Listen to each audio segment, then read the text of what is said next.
Tonight, bracing for a blizzard. Harsh conditions in the forecast, bitter cold and plenty of snow. Plus, failing infrastructure, a code gray at LHSC, critical equipment disrupted. The individuals involved in being responsible for this were focused on, sadly, their own personal interests. And training with technology. This is new to me, and I think a lot of us as well, it was new. Super fun, though. Team firefighting in virtual reality.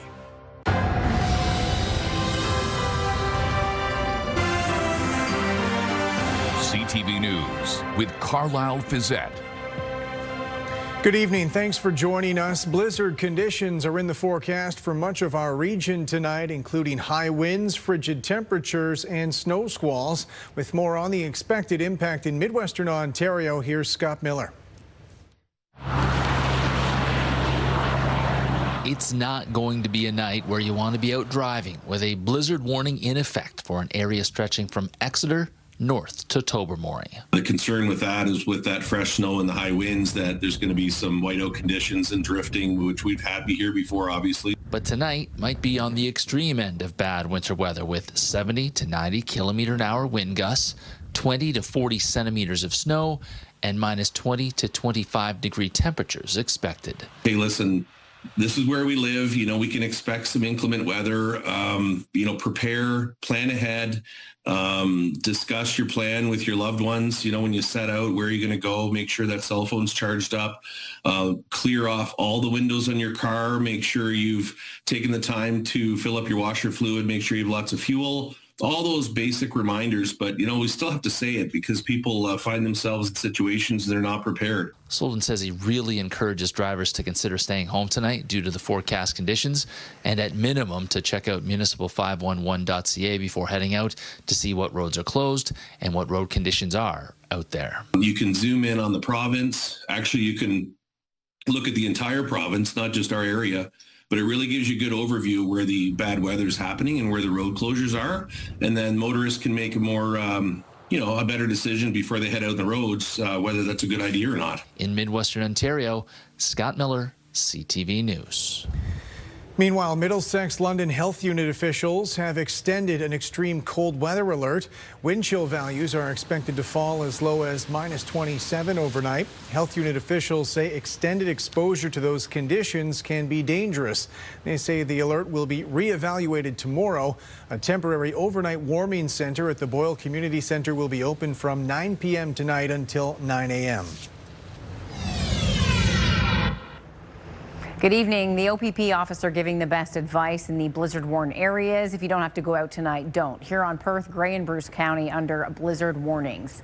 Winds are gusting close to 70 to 80 kilometers per hour. Additional snow is on the way tonight, and it continues through the overnight. Now in London, all warnings have ended. However, Oxford County under a snow squall warning, and that stretches in through Waterloo, Wellington area and northward. So as we head through the next couple of hours, we're still looking at snow squalls moving through areas like Ilderton, Arva are dealing with blowing snow. And as you travel north of the city, experiencing whiteout conditions right now, hammering Huron and Perth County. Just looking at St. Paul's in and around Stratford area, whiteout conditions and blowing snow. So again, if you don't have to go out tonight, don't. Wind chills mentioned earlier, close to minus 24 to minus 27 overnight. I'm going to take you through the forecast. Much of the same as we move through the week. We have another snow producer coming in on a Wednesday. Lots of weather to get to. I'll have all your local details in just a few minutes. Carlyle? Julie, thanks very much. Provincial police say they're investigating a crash south of London causing multiple road closures. It happened at Highbury and Ferguson Line in central Elgin this afternoon. According to police, a driver heading north collided with a transport truck, their vehicle ending up in the ditch. However, when officers arrived on the scene, they say that driver wasn't there anymore. Police say they located the driver a couple hours later, and they were taken to hospital with non-life-threatening injuries. Officials with an international auto parts manufacturer have announced plans to close their London plant by the end of this year, putting more than 130 employees in a precarious position. Daryl Newcomb has more on the decision and the belief U.S. tariffs are a factor. Autoneum will close its parts plant in northeast London later this year and consolidate its Canadian operations at a facility in Tillsonburg. It's a difficult but not unexpected loss of 136 jobs in London, including 118 unionized positions, according to Unifor. We hoped they wouldn't come to this, but the company, they just had consistently been reducing their employment levels. At one time, there was over 300 people that worked there. Autoneum is a Swiss company that produces automotive carpet and wheelhouse liners at its London facility. Its market has shrunk as vehicle production declines in Ontario. The Cami facility, the Ford Edge facility in Oakville, that kind of stuff that they produce parts for them, they slowly have reduced their production levels. A statement from the company doesn't specifically mention American tariffs, but does suggest a belief that the Canadian auto sector won't be turning around anytime soon. The statement explains, quote, the ongoing decline in automotive industry volumes, combined with changes in customer production patterns, continues to have a significant impact on our Canadian operations. Dominguez is calling on the federal government to put North American automakers on notice. If they want to sell here, build here. We still buy 2.5–3 million cars a year, Canadians. So, other than Toyota and Honda, nobody else seems to be building here. So why should they be able to sell here? Unifor has begun preliminary negotiations with Autoneum about the potential to transfer some of the workers from London to Tillsonburg. For those who want to transfer, we're hoping to be in the 40 to 50% of the work that's done in London that goes to Tillsonburg and stays in Canadian shores. Autoneum's London facility will close before the end of this year. Daryl Newcomb, CTV News. London is getting a new Walmart coming to the city's southwest in 2028. It won't be far from the White Oaks Walmart, but as Brian Bicknell reports, locals believe there's a big enough customer base for both supercenters. This barren parcel of land on this cold day could soon become the hottest shopping ticket in town. Walmart has announced plans for its next supercenter at the northwest corner of Warncliffe and Wonderland Roads. It was just a decade ago there was controversy around approving up to 1 million square feet of commercial space within the Southwest Area Plan. But the City Council of the day went ahead anyway. It's a growing area, a lot of residential development coming this way, and we've been waiting a long time to have this enterprise corridor developed. Owned by York Developments, the land is being transformed into a commercial center called The District. The 140,000 square foot Walmart will have groceries, electronics, general merchandise, and a pharmacy. Now, the closest existing Walmart is the Walmart Supercenter at White Oaks Mall here, which is just a few kilometers away. White Oaks Mall management says it will be business as usual here. Nothing changes. In fact, they believe it may even get busier in the years to come. The location here at White Oaks Mall for Walmart is a very successful one, high traffic store, been around for many, many years, and they have plans to continue to invest in this space here at White Oaks Mall, both interior, exterior plans. Retail analyst Bruce Winder predicts there will eventually be enough business for both Walmarts in South London. It's probably going to make sense over time. It's going to cannibalize a little bit the existing Walmart, but certainly there's probably room for two. But 5 kilometers feels a little tight, but you never know. In the meantime, this Walmart shopper says she'll go where it's most convenient. I guess whatever is like the less crowded and the easiest to get to, probably. The new Walmart Supercenter is expected to open in 2028. Brian Bicknell, CTV News. Premier Doug Ford delivered a highly critical speech today, calling out the federal government's deal to lower tariffs on Chinese electric vehicles in front of the Rural Ontario Municipal Association conference today. Siobhan Morris reports. On a convention stage in downtown Toronto. Once the camel gets his head in a tent, his whole body's in the tent. And again at the Ontario Legislature. All we got is a massive threat. The Premier panning the deal that will allow up to 49,000 electric vehicles from China into Canada. I'm not too sure if President Trump wants Chinese spy vehicles coming across the border. While this cybersecurity expert isn't aware of any data sharing from EVs. Unless we're able to validate and verify each and every single component, knowing that security is built right in from the get-go. Those fears aren't going anywhere, and we have sort of a recent example of this. The Canadian government stopped Huawei, which was a Chinese company, from building the 5G infrastructure within Canada for the very same concerns. Doug Ford skeptical that Chinese car manufacturers will ever build in Canada, worried about the future of existing Ontario auto workers. Yeah, I'm a little ticked off of the PM, but he's coming over hopefully for a sandwich, maybe a pizza or something. Ford reveals he only got a few hours heads up on the deal with deep implications for Ontario. The call from a minister, not Mark Carney. Prime Minister knows my number, and I thought we had a good enough relationship that he'd give me a quick text or a little bit of communication. That never happened. That's fine. Like I said, I know where I stand with him. The opposition leader sees the premier as trying to deflect blame. You know what? If you're not at the table, you are on the menu. And that's what happened to Ontario with this deal. The Premier's been calling on Ottawa to back away from the requirement to have all new vehicles sold be either electric or hybrid by 2035. A senior federal government source tells CTV News a new auto strategy is coming next month. At Queen's Park, Siobhan Morris, CTV News. The LHSC supervisor is calling out prior hospital leadership members for letting the facility's infrastructure deteriorate for years after a code grey was issued Friday night.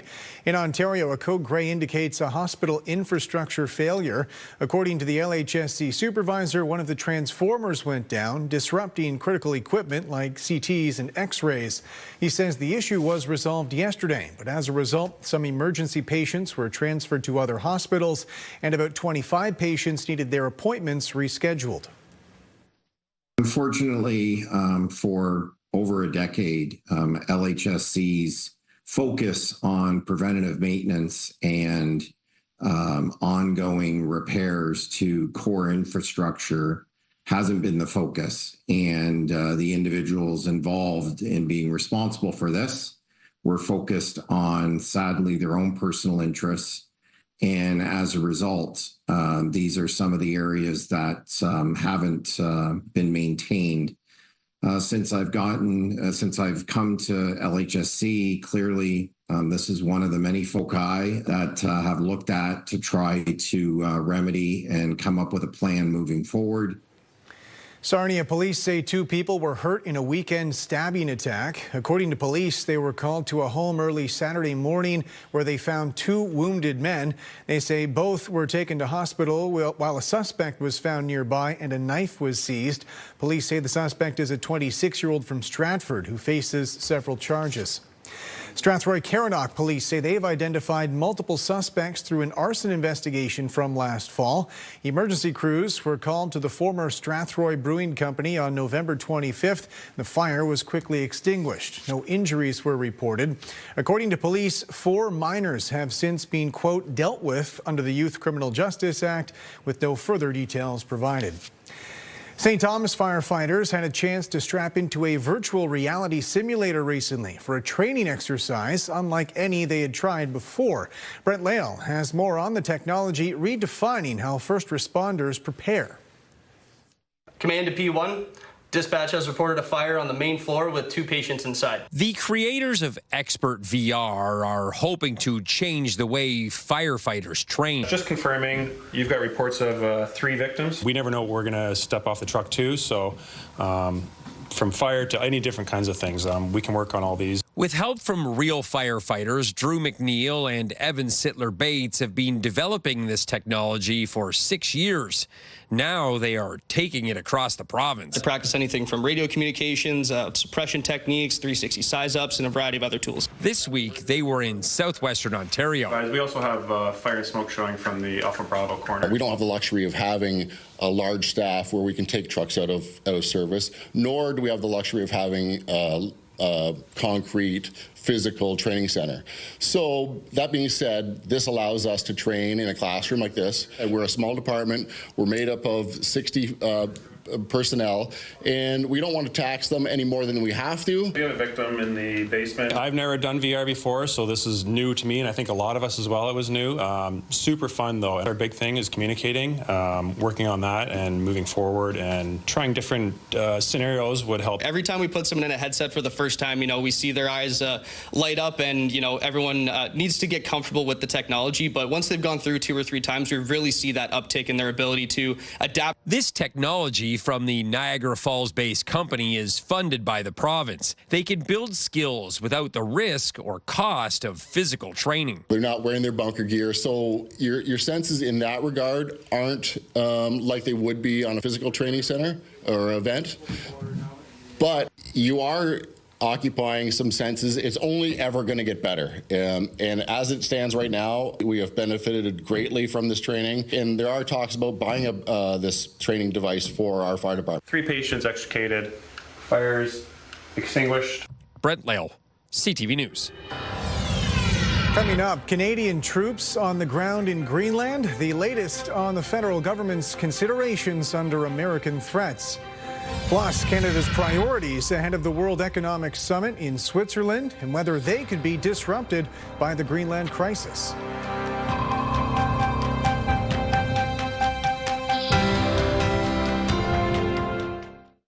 Download the CTV News app and stay on top of local stories as they unfold. We begin tonight with Ontario's latest. Customize your feed and watch live wherever you are. CTVLondon.ca, your home for news.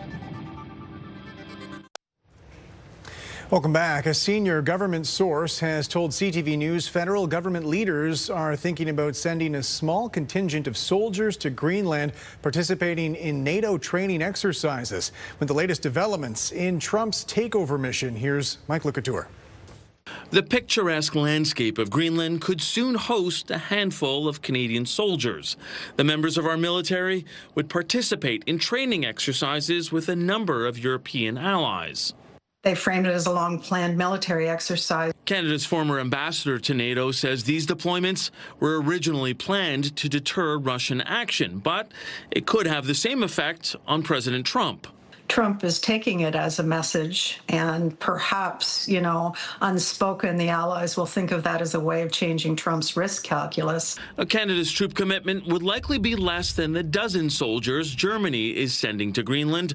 Still, there could be blowback for Canada, as U.S. President Donald Trump is threatening tariffs on any ally that sends troops. Just to show the Americans that, you can't push around a NATO ally and threaten to take over a country against their will.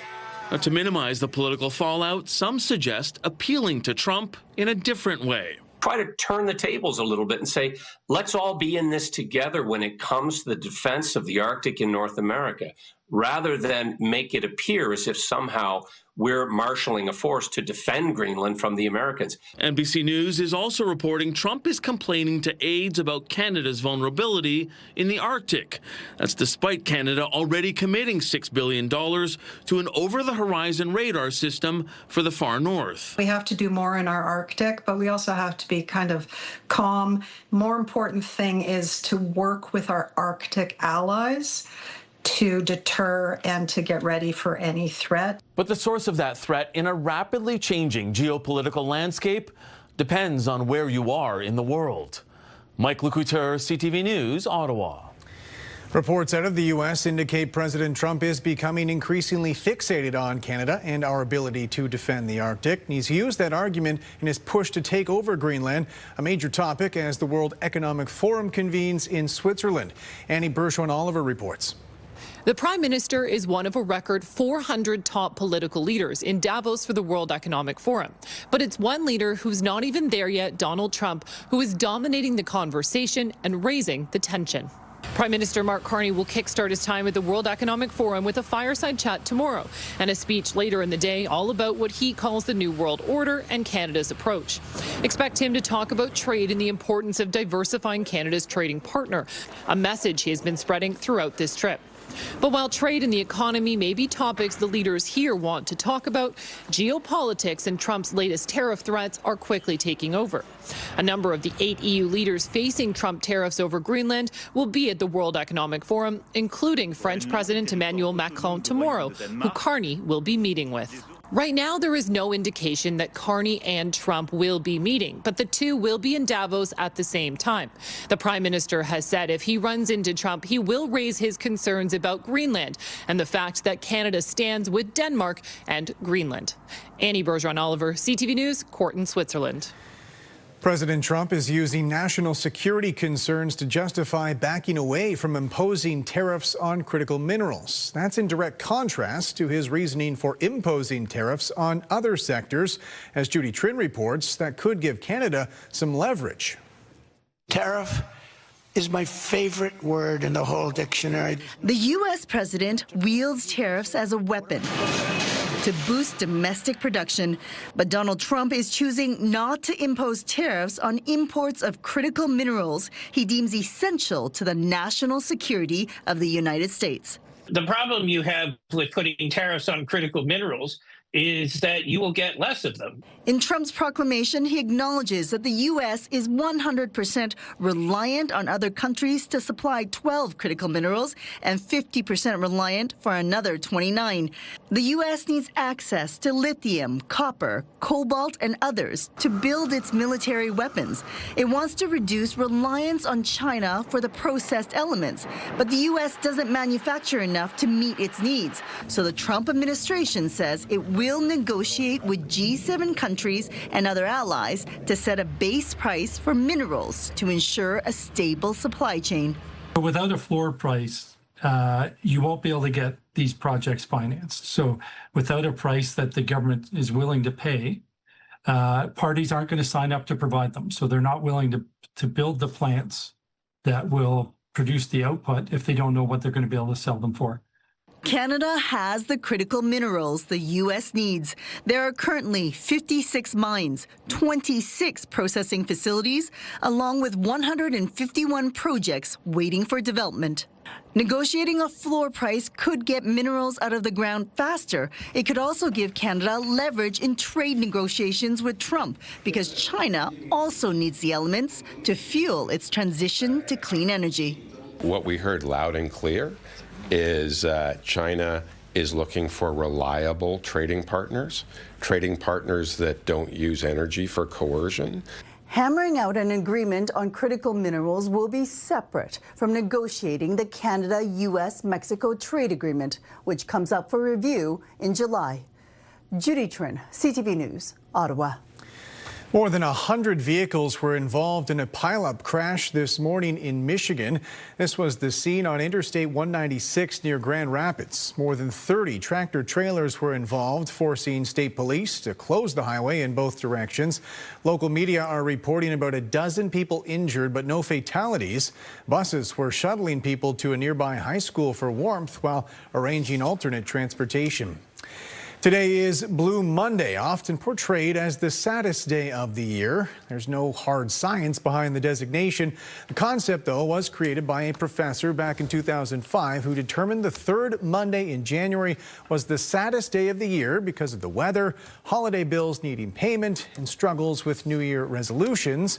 Health experts say engaging in more active and social behavior can support overall wellness, or in serious cases, reaching out to a family doctor or counseling program. And on a day like today, Julie, weather-wise, we are talking about, well, here in London, we got some sunshine, which was nice, but the bigger story today, the blizzard conditions that are in other parts of the region. Yeah, and the whiteout conditions with snow squalls today on my way to work. Earlier in the day, I encountered the whiteout, and it's not a great... No, not at all. It can be quite scary for some, so you want to drive slow in those conditions for sure. It's icy as well underneath the snowfall.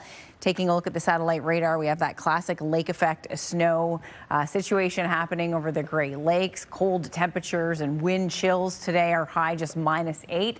Our low coming in at -10, and that's where we're sitting right now. Temperature will continue to drop a couple degrees as we head toward midnight. We'll already be at -14. So outside right now, -10. As we head to Goderich and Wyerton, -9. But it's that wind chill is biting. I can actually hear the wind just outside of our studios right now. So in London, feeling feeling like minus 20 and getting even colder overnight. So blizzard-like conditions in through Huron, Perth, Grey and Bruce County. Snow continues to pile up. Expect an additional 10 centimeters in the squall areas, and off Georgian Bay as well. We have some good snow squalls expected to continue overnight. Now, the cold Arctic front has moved through the area, that lobe of cold polar air with us. By tomorrow afternoon, the winds, though, will start to shift to the southwest, and that will be in advance of our next low pressure system that will arrive on Wednesday with, yes, more snowfall. Expecting this one to bring snowfall amounts close to about 5 centimeters. In London, north of London, we'll see about 5 to 10 centimeters. Overnight, we'll dip down between minus 14 and minus 16. Now, if the clouds break overnight, we could see the northern lights. There's a G4 severe solar storm coming in overnight, and as a result, there is the potential to see the northern lights. Now, you'll have to get out south of London. We could see it because we are expecting a few breaks in the cloud cover. Just north of London, a fairly solid deck of cloud, and that snow squall expected to continue. It will shift northward. You can see the squalls become a bit more westerly aligned early Tuesday. By the afternoon, though, diminishing quickly with the winds coming around to the southwest. So that strong westerly flow off Lake Huron tonight will keep the blizzard-like conditions through southern Grey and Bruce County, as well as Huron and Perth, and that means wind gusts 70 to 80 kilometers per hour, so whiteout conditions continue. Wednesday, the next round of snow comes in. This is system snow, so everyone will be picking up some snowfall as we move through the day. So snowfall amounts in London, just trace amounts expected over the next few hours, with flurries totaling just 1 centimeters. It's really just north of London area that's lit up in the blue that will see additional accumulations, 5 to 10 centimeters, with some higher amounts through the Bruce Peninsula. This next round coming in Wednesday morning towards Windsor and Chatham. As I mentioned, potential for another 5 to 8 centimeters of snow. Cold air over the Great Lakes, and that's not going to go anywhere anytime soon, with the exception of Wednesday, where the temperature will briefly come up as the snow comes in that southwest wind. Then we're back into some bitterly cold temperatures as we push through the rest of the week. So still the chance for some flurries tomorrow morning. The winds will still be quite gusty as we head into the afternoon. With the wind chill in the morning, it'll feel like minus 27. Then on Wednesday, our next round of snow coming in. That's our reprieve from the bitterly cold temperatures at minus 3, minus 7 with flurries on a Thursday, and then another push of cold coming in Friday and Saturday. Daytime highs minus 10 to minus 12. Overnight lows this weekend from minus 21 to minus 22. That's some frigid air, so we are into it. And this week, no reprieve from the cold as well. Looking ahead at the forecast models, it looks to last through the end of the month, early February, in terms of the deep freeze and the polar vortex, that lobe. We continue to see reinforcing shots of cold air, Carlyle, over the Great Lakes Basin with these Arctic cold fronts. So the same pattern will continue as we head into the latter half of the month. We see this big Pacific ridge, a trough over the Great Lakes, and what that means for us is just rounds of cold and more snow. All right, Julie, thanks very much. When we come back, inflation ticking upward. What's behind the acceleration and whether it's going to slow down anytime soon? Tomorrow morning, find out if I have come up with an incredible new invention or if I have both feet firmly planted in the crazy dog lady category. That's coming up tomorrow morning at 8:10.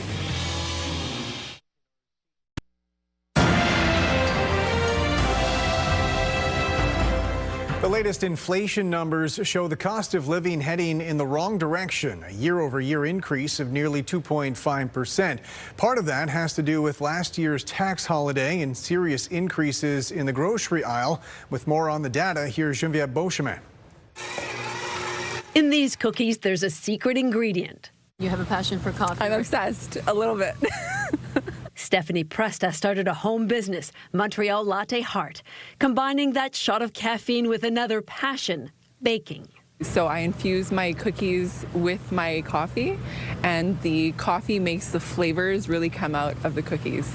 But that is now a recipe for higher costs. The latest Statistics Canada inflation numbers show coffee went up 30% annually, and that sweets were also pricier. weather variability and lower yields just means that there's less coffee beans being produced and there's more global demand, and that's driving the prices up. A similar story has unfolded for beef prices. They're up 16%. The cattle stock in Canada is low, boosting prices. Coffee and beef are the main staples that saw a 5% hike annually for grocery items. But overall, many economists see some positive signs for food inflation in the report. If you take out beef and some of the secondary effects on proteins, take out coffee, take out a couple of other things that have had extreme weather issues, the news is relatively optimistic for food prices going forward. For Presta, relief from rising prices could mean investing in her passions is worth all the hard work. There were moments this Christmas where I was like, what am I doing? Why am I doing this? And with the cost of dining out going up too, it's hard to find a treat at a sweet price. Geneviève Beauchemin, CTV News, Montreal. Local leaders are pushing for a transfer of ownership for Highbury Avenue. They say with an industry boom on the horizon for St. Thomas, infrastructure improvements will be necessary. And as Brent Lail reports, they'd like the province to pay for them. A transportation master plan by Elgin County projects traffic will triple on Highbury Ave, with new industry coming to St. Thomas. It will need to be developed and upgraded. The important economic corridor extends from the new Yarmouth Yards to the south end of London. The Mayor of St. Thomas, myself, and the Warden have gotten together and approached the province to ask if the province would have an interest in having this as an uploaded provincial asset. MPP Rob Flack says a big priority of his government is to keep people moving and moving safely.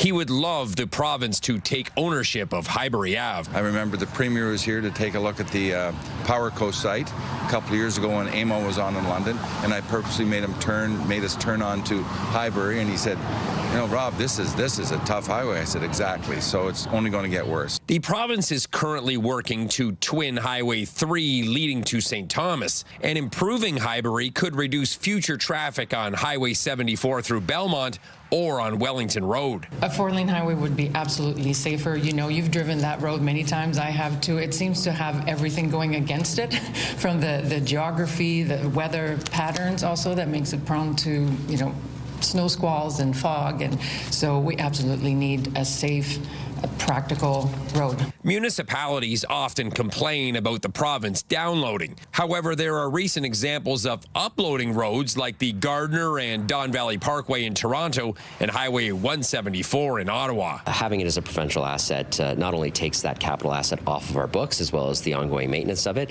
but allows it to be developed as a strategic provincial corridor in partnership with the province and the opportunities that come along with doing so. MPP Flack says he will continue to push his government to make the transfer happen in the months and years to come. There's one treasury, and there's lots of priorities in this province, from hospitals to schools, but also transportation is huge. And again, I've talked to the Minister of Transportation, and it's an ongoing discussion. We've got to make it a priority. Brent Lail, CTV News. Canada's main stock index was helped today by gains in the basic materials sector. The TSX gained 50 points. American markets were closed for Martin Luther King Day. The Canadian dollar added 1/5 of a cent today. On commodity markets, gold gained more than $81 an ounce. Oil is up 9 cents a barrel. Still ahead, stranded dogs saved thanks to a team effort. The story behind an on-ice rescue on the Detroit River. Welcome back. Australian officials say a 19-year-old Canadian woman was found dead this morning near a popular tourist site. They say she was found unresponsive on an island off the country's east coast. 2 men driving by the beach saw a pack of wild dogs near her body. At this point, authorities say it's too early to know if the dogs were involved in her death. A police officer was shot in Oshawa yesterday by a fellow officer. The Special Investigations Unit is now looking into the circumstances. According to SIU officials, officers attended a home Sunday morning where they encountered a 27-year-old man with a knife.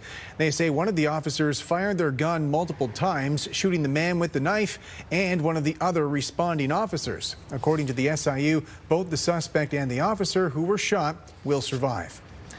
Two dogs became stranded on an ice floe in the Detroit River this weekend, hundreds of meters offshore. They were rescued, though, thanks to a swift response by the LaSalle Fire Department.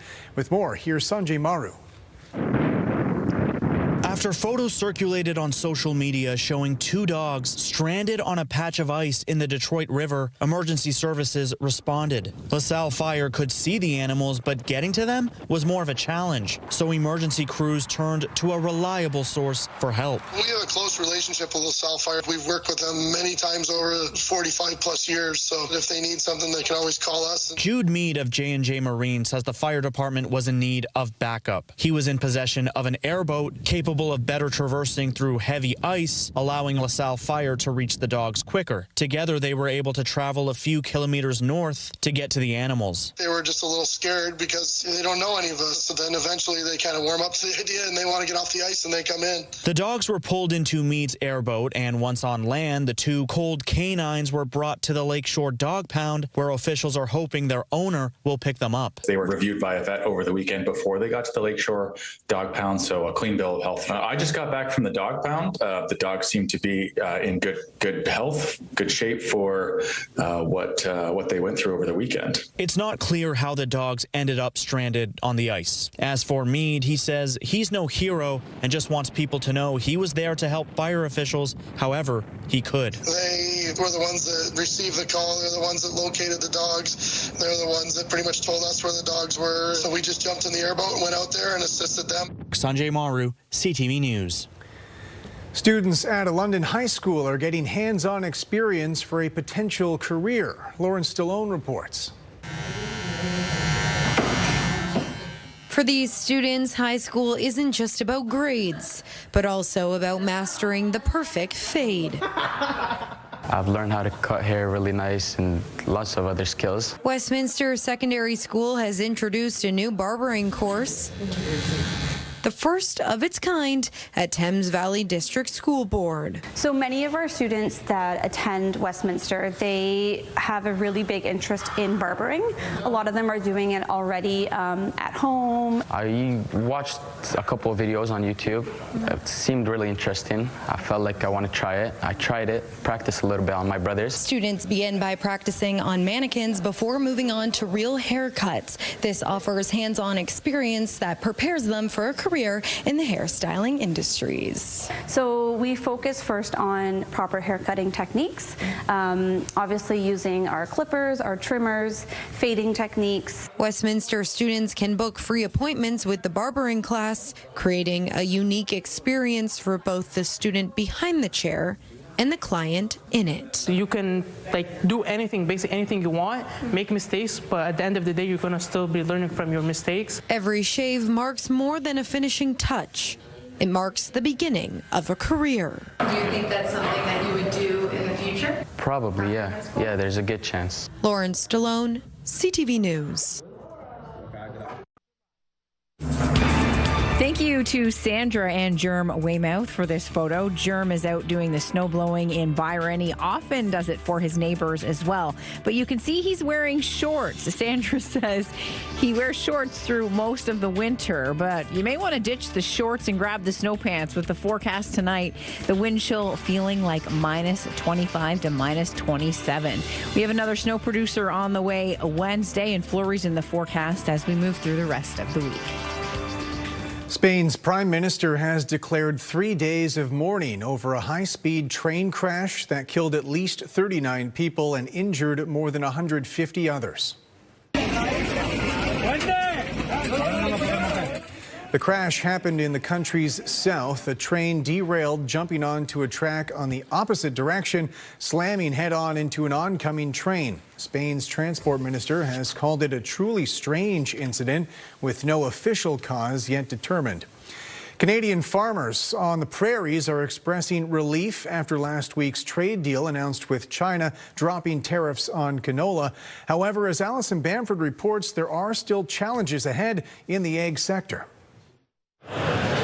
Farmers are browsing some of the greatest gadgets in the field. And then you split up the fan direction. But shopping around won't help producers if their crop can't grow a profit. Now we have to figure out what's going to lose the least amount of money. The cost of production is up while crop prices have slipped substantially. Trade uncertainty and overproduction are driving the markets down, even with China's new trade agreement that will lower tariffs on canola and peas.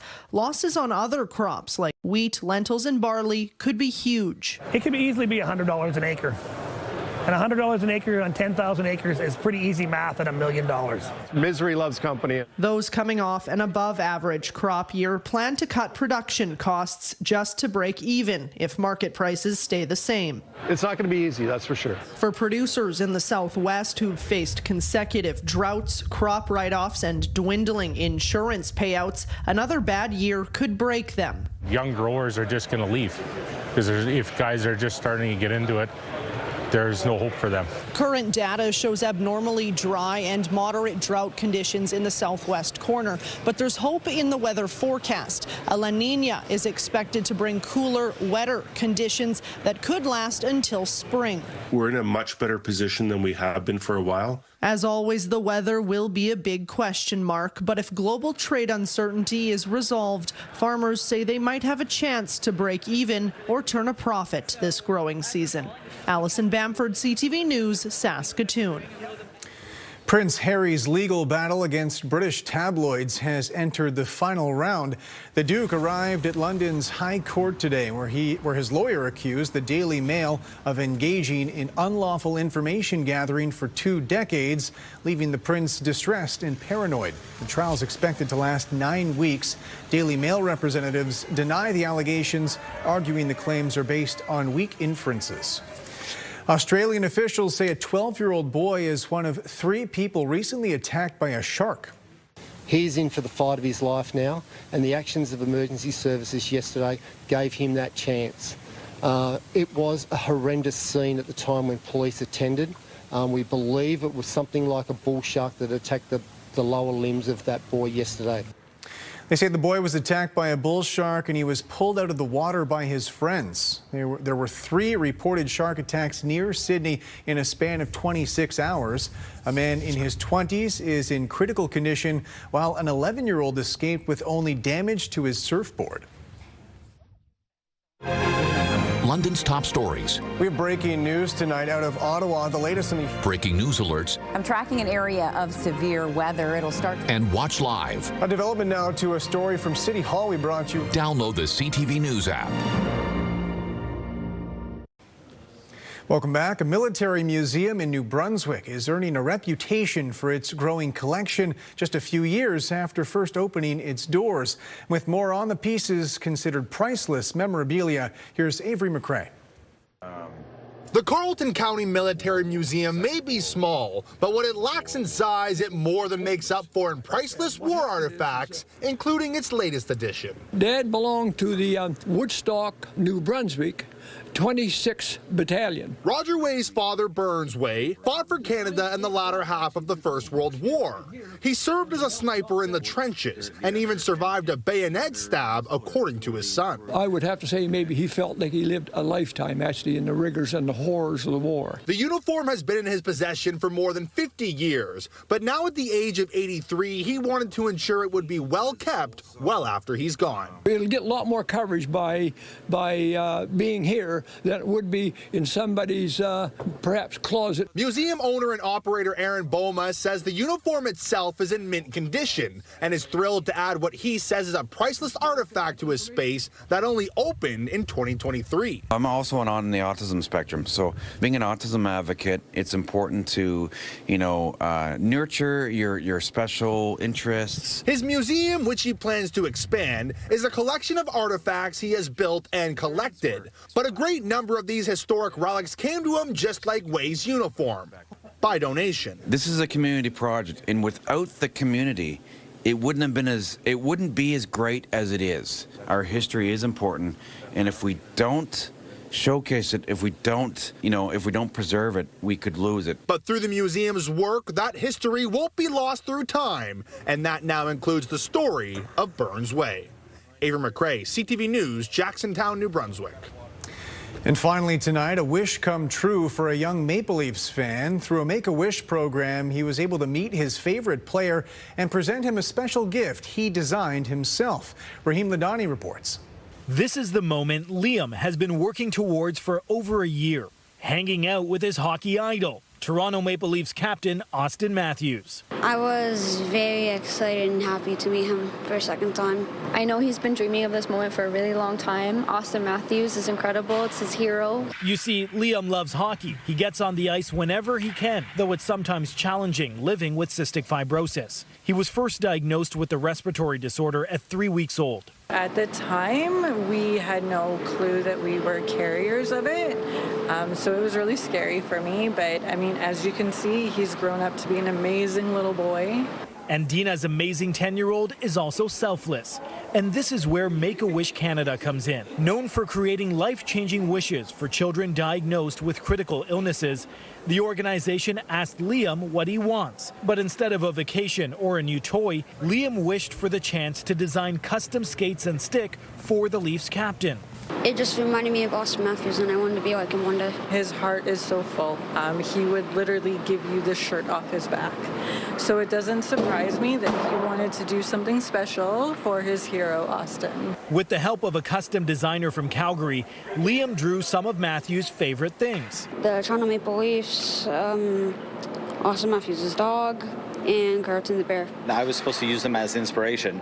When I saw the drawings, I was like, I'm just going to reproduce the exact drawing, and that's what's going to go on the skate. After Liam gifted Austin Matthews with the custom pair of skates and stick, Liam was then surprised with a replica version of both just for him. And these skates are also signed by Matthews himself. Is there anything he said to you that was really special? Yeah.